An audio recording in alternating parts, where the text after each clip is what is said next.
గతంలో మరి 2019 ఎన్నికలప్పుడు కోడికత్తి కేసుతో సానుభూతి పొంది అధికారాన్ని చేపట్టారు. మరి ఈసారి కూడా అదే ప్లాన్ వర్కౌట్ అవుతుందా? ఇదొక పక్క ఉంటే మరొక వైపు చెల్లెళ్ల దెబ్బ. ఒక పక్క చెల్లెళ్ళు కూడా ఆయనకు వ్యతిరేకంగా ప్రచారం చేస్తున్న నేపథ్యంలో మరి రాబోయే రోజుల్లో ఆయన గెలిచే అవకాశం ఉందా? ఇలాంటి సానుభూతి అస్త్రాలను ప్రజలు నమ్ముతారా? అయితే ఆయన రాబోయే 2024 ఎన్నికల్లో గట్టెక్కి అధికారాన్ని చేపట్టగలుగుతారా? ఇవన్నీ తెలుసుకునే ప్రయత్నం చేద్దాం. ఈ స్టూడియోలో ఉన్నారు సీనియర్ పొలిటికల్ జర్నలిస్ట్ డివి శ్రీనివాస్ గారు. నమస్కారం అండి. నమస్తే.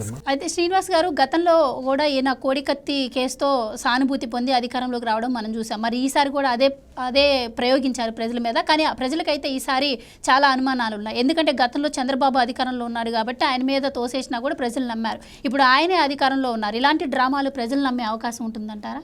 జగన్మోహన్ రెడ్డిని గులకరాయి గట్టెక్కిస్తుందా? గులకరాయి జగన్మోహన్ రెడ్డిని తీరాన్ని చేరుస్తుందా? ఇవాళ కొట్టుకుపోతున్నాడు. ఏది? జగన్మోహన్ రెడ్డి ఘోర వైఫల్యాల సునామీలో కొట్టుకుపోతున్నాడు. 5 ఏళ్ల అతని ప్రభుత్వం, అతను చేసినటువంటి హామీలు, వాటిల్లో 99% హామీలు ఎగ్గొట్టడం, ఏది ఒకటి కూడా ఆయన ఆశించిన స్థాయిలో ప్రజల యొక్క నమ్మకాన్ని వమ్ము చేసిన ఆయన పాలన, ఆ సునామీలో ఆయన కొట్టుకుపోతున్న పరిస్థితుల్లో గడ్డిపూసలాగి దొరికింది. ఏది? గులకరాయి. కటికను పట్టుకున్నాడు. మరి ఆ గులకరాయి అతను ముంచేస్తుందా, తెలుస్తుందా అనే దాంట్లో రాయి దొరికిందా? లేదు. ఇప్పుడు కొట్టిన రాయి ఏమైంది? అసలు అది రాయేనా? దేంతో కొట్టారు? ఏదో పదునైన వస్తువు అని రాశారు సాక్షిలో నిన్న బ్యానర్ ఐటమ్. పదునైన వస్తువు అంటే మళ్ళీ కాసేపు రాయి అంటారు, కాసేపు పిల్లెట్ అంటారు, అసలు ఇదేదో ఇంకో కొత్త రకం వస్తువు అంటారు.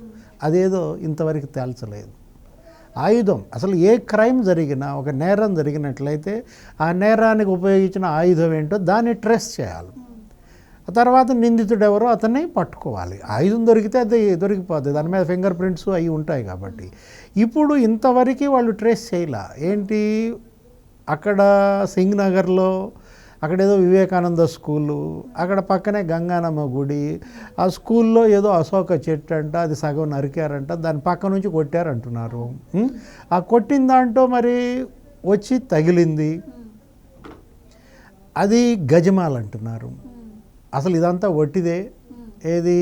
ఇన్సిడెంటు ఇదంతా కూడా కట్టుకథ. అసలు ఆయనకి, వెల్లంపల్లి శ్రీనివాస్కి ఇద్దరికి కలిపి గజమాల వేస్తే, గజమాల తయారీలోనే ఏదో ఇనప రింగులే వాడతారు. ఆ రింగ్ ఏదో ఆయనకి గీసుకుపోయింది అంటారు. మనం కనుక క్లోజ్ షాట్లో చూసినట్లయితే స్క్రీన్ మీద ఇప్పుడు ఛానల్స్ చూపించినప్పుడు కూడా అది రాయి దెబ్బలా లేదు, అదేదో గీత గీసినట్టుగా ఉంది, వి షేప్లో గీరుకుపోయినట్టుగా ఉందన్నమాట. ఘాటు పడ్డట్టుగా లేదు, గుంట పడ్డట్టుగా లేదు. ఇప్పుడు అది నిజంగా గజమాలతో గీసుకున్నదా? దానికే వీళ్ళు బిల్డప్ ఇచ్చి ఇలా సానుభూతి డ్రామా పొందాలని చూస్తున్నారా? గతంలో కోడికత్తి కేసు ఎలా అయితే సానుభూతి వర్కౌట్ అయ్యి అతన్ని ముఖ్యమంత్రి చేసిందో, ఇప్పుడు ఈ గులకరాయే వర్కౌట్ చేసుకుని మళ్ళా సీఎం అవుదామా అనే దీంట్లో వాళ్ళే తప్పటడుగులు. వాళ్ళు చెప్పిన వాటిల్లోనే అనేక లోపాలు, లొసుగులు. ఒకసారి ఏమంటారు? క్యాట్ బాల్ వాడారంటారు ఆ రాయి, ఇంకోసారి ఏమంటారు? ఎయిర్ గన్ అంటారు. అసలు కేసునే నాని ఏం చెప్పాడు? నాకు సౌండ్ వినపడింది అన్నాడు. అక్కడ ఆ జనంలో, ఆ మైకు హోరులో ఏ పాటలు గీటలు ఇవన్నీ ఉంటాయి కదా, బస్సు యాత్ర, ప్రచార యాత్ర. ఇతనికి ఆ టుష్యూ అనే సౌండ్ ఏమి వినపడింది? Air gun. అసలు అక్కడ ఎయిర్ గన్ ఎందుకు ఉంటుంది? ఇప్పుడు అక్కడ దాడి జరిగితే, నిన్న చంద్రబాబు మీద గాజు వాకలో దాడి జరిగింది. ఏం జరిగింది? ఎలా రియాక్ట్ అయ్యింది క్యాడర్? పరిగెత్తారా లేదా? పట్టుకోవాలని చూసారా లేదా? పోలీసు ఎలా రియాక్ట్ అయింది? జనసేన నిన్న తెనాల్లో పవన్ కళ్యాణ్ మీద కూడా ఏదో జరిగింది. జరిగినప్పుడు జనసేన కార్యకర్తలు ఎలా రియాక్ట్ అయ్యారు? పట్టుకున్నారా? తన్నారా? పోలీసుకి అప్పచెప్పారా? ఇది కదా. ఇప్పుడు ఇక్కడ కూడా జగన్ వచ్చాడంటే అక్కడంతా ఉండేదెవరు? ఆయన అభిమానులు, ఆయన కార్యకర్తలు. పలానా పక్క నుంచి ఏదో వచ్చిందిరా అనగానే ఏం చేస్తారో టపక్కని కమ్ముకుంటారు, పట్టుకొస్తారని బాది, చితక బాది పోలీసులకి అప్పచెబుతారు. అంటే ఏంటి ఇదంతా కూడా ఒక ఫేక్ అంటే డ్రామాగా ఇక్కడ ఇంకొక నడుస్తుంది. అనుమానం కూడా కలుగుతుంది సార్. ఈ ఎలక్షన్లో ఆయన ఎప్పుడైతే గెలిచి సీఎం అయ్యారో అప్పటి నుంచి బయటకు వచ్చిన సందర్భాలు లేవు. ఎప్పుడైనా బయటకు వచ్చినా కూడా పరదాలు కట్టి చెట్లు నరికేసి ఇంత జాగ్రత్తలు తీసుకునేవాళ్ళు. ఇప్పుడు ఎలక్షన్ టైంలో ఆయన బయటకు వస్తున్నారంటే ఇప్పుడు వందల భద్రత సెక్యూరిటీ ఉంటారు. మరి వాళ్ళంతా ఏం చేస్తున్నారు అని చెప్పి కూడా అనుమానం వస్తుంది సార్. అది కూడా ఒకటి ఉంది. అదే కదా ఇప్పుడు ఎస్ఐజీ ఉంది. ఎస్ఐజీ స్పెషల్ ఇంటెలిజెన్స్ గార్డ్స్ అనమాట. అదేంటి వాళ్ళు ఒక 300 మంది ఉంటారు. అసలు ఈయనే ఒక చట్టం చేశాడు. చంద్రబాబుకి ఎక్కువ మంది ఉన్నారు నాకన్నా, ఆయన Z+ క్యాడరు, ఆయనకి అమిత్ షా బోల్డ్ మందిని పెట్టాడు, బ్లాక్ క్యాట్ కమాండోస్ ఉన్నాయి, నేను సీఎం కదా నాకు ఉండాలి కదా బ్లాక్ క్యాట్స్, ఈ టైపులో కేంద్రం ఎటు ఇచ్చేది లేదని చెప్పి ఏం చేశాడు, ఈయనే ఒక చట్టం చేసి పారేశాడు. ఈయనే ఒక గ్రూప్ పెట్టుకున్నాడు, SSG, ఏంటి స్పెషల్ సెక్యూరిటీ గార్డ్స్. ఎంతమంది అనుకున్నావు? 431 మంది. వాళ్ళు 300, వీళ్ళు 431, ఎంత 731 మంది. వీళ్ళు కాక లోకల్ పోలీస్, ఫెరీ సిబ్బంది, వీళ్ళందరూ ఉంటారు. 1000 మంది నిరంతర పహరాలో ఉన్నటువంటి సీఎం జగన్మోహన్ రెడ్డి మీద ఎవరన్నా రాయేస్తారా? ఆ సాహసం చేయగలరా? జగన్మోహన్ రెడ్డి ఎవరి మీదన్నా రాయేశాడంటే నమ్ముతారు, కానీ జగన్ మీద రాయేశారంటే ఎవరు నమ్ముతారు? ఇప్పుడు రాళ్ల దాడులకి పేటెంట్ రైటే వైసీపీ. వాళ్ళు నిష్ణాతులు దేనిలో, స్టోన్ అటాక్స్లో ఇప్పటికి పండిపోయారు కదా. ఎన్ని దాడులు చంద్రబాబు మీద జరిగాయి? 5 ఏళ్లలో 5 దాడులు జరిగాయి. జగన్మోహన్ రెడ్డి సీఎం అయిన 4 నెలల్లోనే నీకు అమరావతిలో దాడి. డీజీపీ సవాంగ్ అన్నాడు కదా ఆ రోజు, నిరసన తెలిపే హక్కు మొన్నేగా రాజ్యాంగ దినోత్సవం చేసుకుంది, ఈ టైప్లో మాట్లాడాడు. ఆ తర్వాత 1.5 ఏడాదిన్నరకి నందిగామ దగ్గర దాడి, రాళ్ల దాడి. అతను మా సెక్యూరిటీ మధు తల పగిలింది, నందిగామ దాడి. ఆ తర్వాత ఎర్రగొండపాలెం, అదొక 1.5 ఏడాదిన్నరకి. ఎర్రగొండపాలెం దాడి అసలు ఎవరు, మంత్రి సురేషే దగ్గరుండి చొక్కా ఇప్పి మరీ కొట్టించాడు. అసలు విధ్వంసం, వందలాది మంది రాళ్ల దాడులు. ఇక పెద్దిరెడ్డి దాడి నీకు చెప్పాల్సిన పని లేదు. ఏది, అది మొన్నే జరిగింది, 1 year బ్యాక్. అంగళ్ళు విధ్వంసం, 50 మంది. అంగడిలో జరిగినప్పుడు కూడా ప్రజా వ్యతిరేకత ఉంది కాబట్టి ఎదుర్కోవాలి ప్రజానాయకుడు అని చెప్పి చంద్రబాబు అనడం జరిగింది. అలాగే తిరిగి ఆయన పైనే కేసు పెట్టారు. అంగడిలో ఘటన ఎంత పెద్ద వివాదం అయిందో మనం హత్యా నేరం, ఏది మాజీ ముఖ్యమంత్రి పైన హత్యా నేరం, అదేది 307 పెట్టారు. 50 మంది తెలుగుదేశం వాళ్ళ తలలు పగిలాయి, 50 మంది వైసీపీ వాళ్ళ తలలు పగిలాయి అన్నారు. 13 మంది పోలీస్ తలలు పగిలాయి, 2 పోలీస్ వెహికల్స్ తగలబెట్టారు. ఏది, అంగళ్ళు బీభత్సం అన్నమాట. అంటే రాళ్ల దాడుల్లో వీళ్ళు నిష్ణాతులు. వీళ్ళే ఇతరులకు శిక్షణ ఇస్తారు. వీళ్ళకు పెద్ద స్కూల్ పెట్టుకోవచ్చు. ఏది, రాళ్ల దాడి ఎలా చేయాలి, రాళ్ళు ఎట తేవాలి. వీళ్ళు మరి తెలుగుదేశం రాళ్ల దాడి చేసిందంటే జనం నమ్ముతారా? ఇది ఏ విధంగా వీళ్ళు కట్టుకథలు చెప్పారు, సానుభూతి డ్రామా ఆడారు. సజ్జల రామకృష్ణారెడ్డి ఏమంటాడు, ఇది cold blooded pre planned murder attempt అంటాడు. వీళ్ళు ఏమంటారు, తెలుగుదేశం జనసేన, ఇది cold blooded fabricated pre planned sketch అంటారు, కాన్స్పిరసీ అంటున్నారు. వీళ్ళే అరేంజ్ చేసుకున్నారు, వీళ్ళే వాడిని అక్కడ పెట్టుకుని రాయించుకున్నారు. అందుకే సీఎంని నిలబెట్టారు, సెక్యూరిటీ వాళ్ళు వంగున్నారు, కూర్చున్నారు కదా. స్టోన్ గార్డులు ఎందుకు తేలేదు? ఇప్పుడు నీకు రాళ్ల దాడి జరుగుతుంది, ముఖ్యమంత్రిని కాపాడుకోవాలంటే ప్రతి ఒక్కళ్ళ దగ్గర స్టోన్ గార్డ్స్ ఉంటాయి. మనం కత్తి యుద్ధం చేసినప్పుడు కత్తి తగలకుండా నువ్వు చూసుంటావు సినిమాల్లో, డాలర్లే ఉంటుంది. అట్లా వీళ్ళు కూడా స్టోన్ గార్డ్స్ పెట్టుకుంటారు రాళ్ల యుద్ధం బారి నుండి వీవీఐపీని కాపాడటానికి. కరెంటు లేదు, ఎవరన్నా వీవీఐపీని వాహనం మీద నుంచో పెడతారా, బస్సులో తీసుకెళ్తారా? సెక్యూరిటీ వాళ్ళు స్టోన్ గార్డ్స్ పట్టుకుంటారా, పట్టుకోరా? తెచ్చారా మీరు అసలు స్టోన్ గార్డ్స్? తెచ్చిన స్టోన్ గార్డ్స్ పట్టుకోకుండా వాడు కొట్టమని చెప్పారా? జగన్మోహన్ రెడ్డి పక్కన ఒక కెమెరామెన్ ఉన్నాడమ్మా, సాక్షి వాడు. ఆ కెమెరామెన్ ఎవరిని తీస్తుంటాడు? జగన్నే తీస్తుంటాడు, ఇంకెవ్వరిని తీయడు. జగన్ ఎటు తిరిగినా వీడు వెనక్కి తిరుగుతాడు, ముందుకు తిరుగుతాడు, జనాన్ని తీస్తుంటాడు. వీడు జగన్ను తీయటం మానేసి రాయి ఎటు వస్తుందో తీశాడు. అంటే ఏంటి, రాయి అటు వస్తుందని మీకు ముందే తెలుసా? అక్కడ అతను ఉన్నాడని మీకు తెలుసా? అటు కెమెరా పెట్టి ఆ వచ్చే రాయిని తీశాడు, ఇది రాయి అని చూపిస్తున్నారంటే ఇది గజమాల వల్ల గీసుకున్న ఇంజురీయా, రాయి తగలటం వల్ల తీసుకున్న ఇంజురియా, క్యాట్ బాలా, సో ఎయిర్ ఇంకొక మాట గన్నా? కూడా వినిపిస్తుంది, హై టెన్షన్ వైర్లు ఉన్నాయి, సో ఆ వైర్లు కూడా గీసుకొని ఉండొచ్చు అని కూడా అంటున్నారు. వీటన్నిటిని నిగ్గు తేల్చాల్సింది ఎవరు? పోలీస్. ఫెయిల్యూర్ వాళ్ళది, బాధ్యత రాహిత్యం వాళ్ళది. ముఖ్యమంత్రి ప్రాణాలు గాల్లో పెట్టారు. గాల్లో దీపమా ముఖ్యమంత్రి ప్రాణం? శ్రీనివాస్ గారు, ఇప్పుడు రాయి అస్త్రం తిరిగి రివర్స్ అయిన నేపథ్యంలో మరి పోస్టులు, మీమ్స్ అయితే బాగా వస్తున్నాయి సోషల్ మీడియాలో. కోడికత్తి 2.0 వర్షన్ అని ఫెయిల్ అయిందని, ప్రతిసారి సానుభూతి వర్కౌట్ అని. సో ఇది రివర్స్ అయింది. మరో పక్క చూసుకుంటే చెల్లెల దెబ్బ. ఇప్పుడు ఈరోజు సునీత గారు కూడా పవర్ పాయింట్ ప్రెజెంటేషన్తో మొత్తం అసలు ఆధారాలతో సహా మొత్తం బయటపెట్టింది. ఆల్మోస్ట్ అసలు చూసే ప్రజలకే అర్థమైపోతుంది ఇక్కడ హంతకుడు ఎవరు అని. సో మరి ఈ దెబ్బ ఎలా ఉండబోతుంది అంటారు? అంటే రాయి దెబ్బ పనిచేస్తుందా, చెల్లెళ్ళ దెబ్బ పనిచేస్తుందా? రాయి దెబ్బతో వచ్చిన సింపతితో జగన్మోహన్ రెడ్డి ముఖ్యమంత్రి అవుతాడా మళ్ళీ? చెల్లెళ్ళ దెబ్బతో డిపాజిట్లు పోతాయా అనే దీంట్లో ఇప్పుడు ఇందాక మన దుర్గా కుమార్ గారు చెప్పింది ఏంటి, నువ్వు అడిగింది 2 లక్షల 2 లక్షల రివార్డు అంటే ఏంటి? ముఖ్యమంత్రి గారి ప్రాణం విలువ 2 లక్షల? అది కాదు. ఇప్పుడు 2 లక్షల రివార్డ్ ఏంటమ్మా? అది ఎవరి ప్రాణం? ఆయన ఎవరు? రాష్ట్ర ముఖ్యమంత్రి జగన్మోహన్ రెడ్డి. ఆయన ప్రాణంతో వీళ్ళు చెలగాటం ఆడుతుంటే ఆయన్ని కొడితే ఇవాళ ఇప్పుడు తను చెప్పినట్టుగా అది ఏదో ఒక రాయి కాదు, పిల్లెట్ కాదు, బుల్లెట్ కనుక అయినట్టయితే అసలు ఆయన ప్రాణమే పోయిన పరిస్థితుల్లో వైఫల్యాలతో ఒకవైపు మీరు పోలీస్ భద్రతనే ప్రశ్నార్థకం చేస్తే, ఆయన ప్రాణాన్నే గాల్లో దీపం చేస్తే ఆయన ప్రాణం విలువ నువ్వు 2 లక్షలు కడతావా? అదేదో కనీసం ఆ గిఫ్ట్, ఆ రివార్డు కూడా ఎంత ఇవ్వాలా? అరే సూయిసైడ్ చేసుకుంటే రైతు కుటుంబానికి 7.5 లక్షలు ఇస్తున్నారు. ఇప్పుడు జగన్మోహన్ రెడ్డి వాళ్ళ హంతకుడో, అతను హంతకుడే కనుక అనుకున్నట్టయితే ఇది హత్యాయత్నం అంటున్నాడు కదా ఎవరు? సజ్జల రామకృష్ణారెడ్డి.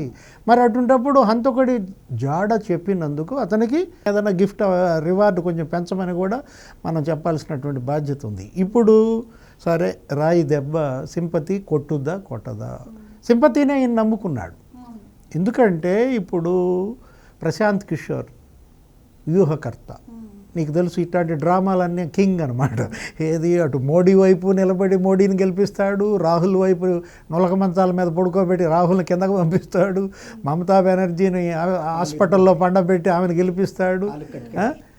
నీకు తెలుసు కదా మమతా బెనర్జీని ఏం చేశారు? ఆమెదో కాలు ఇరిగిందన్నారు, స్టేజ్ ఎక్కుతుంటే కింద పడింది, అప్పుడు కాలు ఇరిగింది, వెంటనే హాస్పిటల్ బెడ్, యాప్రాన్, ఏది గ్రీన్ యాప్రాన్, దాని మీద వీడియోలు, ఫోటోలు జనంలోకి వదిలేసరికి గుద్దలు పెట్టారు ఓట్లు, మమతా బెనర్జీ సీఎం అయిపోయింది. సేమ్ ఎపిసోడ్ ఇక్కడ కూడా. జగన్మోహన్ రెడ్డి పాపం వాడేదో మన సీను, జన్నిపల్లి సీను, వాడేదో ట్రేలో వాటర్ బాటిల్స్ తీసుకుని వచ్చి, సార్ నేను మీ అభిమాని, మీ ఫ్లెక్సీ నా పుట్టినరోజు నాడు పెట్టాను, ఇగో మంచినీళ్ళు అని చెప్పించి మీకు 151 సీట్లు వస్తాయన్నాడు ఒక కాగితం రాసి ఇస్తే వాడు దొరికాడు బకరా.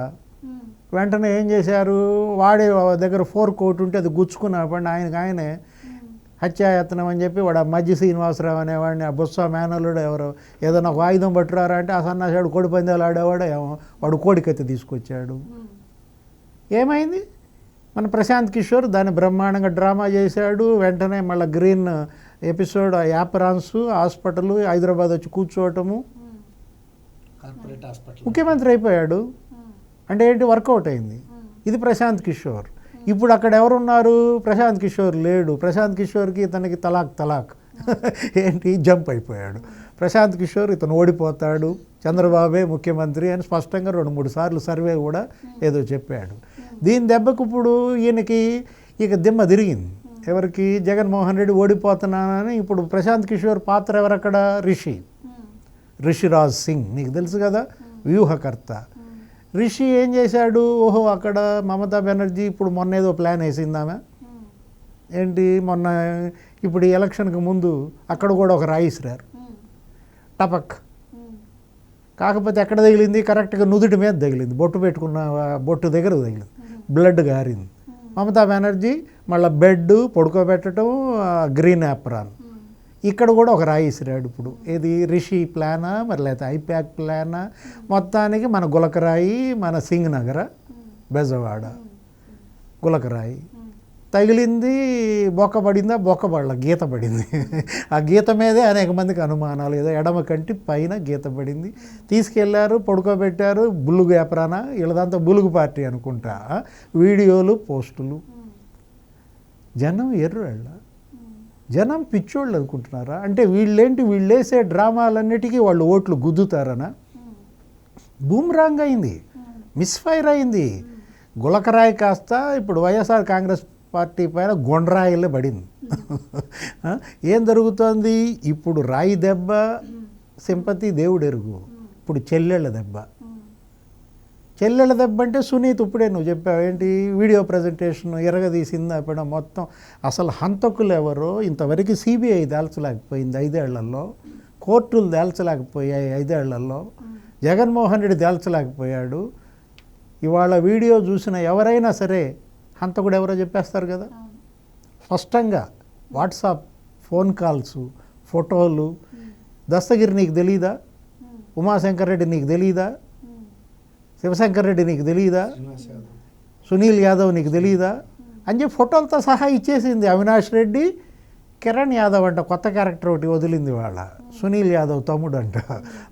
భాస్కర్ రెడ్డి, కిరణ్ యాదవ్ ఫోటోలు, దస్తగిరితో ఉన్న ఫోటోలు అన్నీ స్పష్టంగా చెప్పి ఇది కాదా నీ బంధం అని బయట పెట్టింది. ఫోన్ కాల్స్ కూడా ఇచ్చింది కదా కరెక్ట్గా. మర్డర్ టైంలో అవినాష్ రెడ్డి ఎవరికి ఫోన్ చేశాడు చూపించింది నీకు స్క్రీన్ మీద. 1:56 నువ్వు ఎవరికి ఫోన్ చేశావు? 1:57 ఎంత? అర్ధరాత్రి అనమాట. అవినాష్ రెడ్డి ఫోన్ నుంచి గంగిరెడ్డికి వెళ్ళిన ఫోన్స్ వీడియో చూపించారా?